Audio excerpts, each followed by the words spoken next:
Hi guys! For today's video ay magluluto po ako ng binagoongang baboy. Samahan niyo po ako at panoorin niyo po hanggang dulo. Ito nga guys, gaya ng nakikita ninyo, hinihiwa ko na ng maliliit na piraso ang ating liempo. Kayo na pong bahala guys kung gusto ninyong medyo malalaki ang piraso ng pagkahiwa ninyo sa inyong baboy.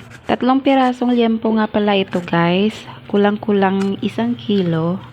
Ngayon naman guys ay hihiwain ko na rin ang ating mga talong. Depende na po ulit sa inyo guys kung gaano po kalalaki ang pagkahiwa ninyo sa talong. Ako po mas gusto ko pong ganito lang kalalaki. Medyo manipis at pahaba. Pagkatapos nito guys ay magluluto na tayo. Umpisahan na po natin ang pagluluto guys. Sa ngayon po ay pagmamantikain ko lang yung ating baboy hanggang sa mag-golden brown ang magkabilang sides nito.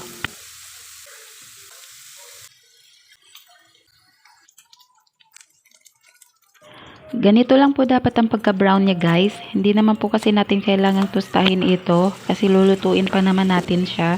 Pag nag-brown na rin yung kabilang sides niya guys ay pwede na po natin itong hanguin para maisalang na rin po yung second batch. Tapusin ko lang po ito para maisunod na rin po natin yung ating talong.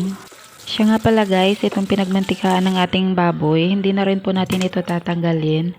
Ito na rin po yung gagamitin ko para po pagprituhan ng ating talong. Ngayon po tapos na tayong magpamantika, iset aside lang po muna natin. Isunod na po natin yung ating talong. Hindi po ito kailangang lutong-luto guys ha. Pag-brownin lang natin ng konti yung ating talong. Pagkatapos po nito ay iset aside po muna natin.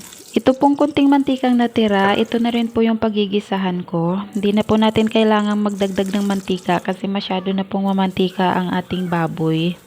Ngayon po inuna ko lang paghisa yung ating bawang. Isunod na rin ang sibuyas.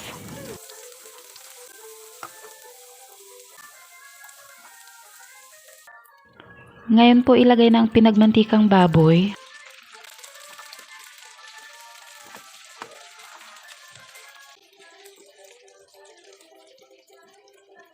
Ngayon po ay ilalagay ko na yung ating bagoong alamang. 5 kutsarang bagoong alamang po ang ilalagay ko. Halu-haluin lang natin.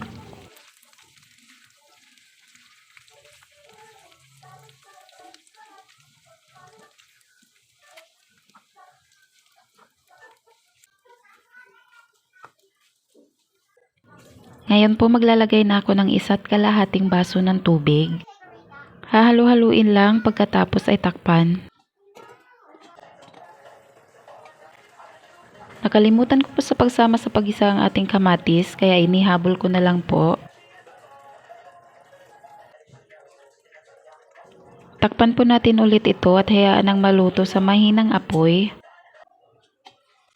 Ito na guys, kumunti na at lumapot na po yung kanyang sabaw kaya ilalagay na po natin yung ating pinritong talong.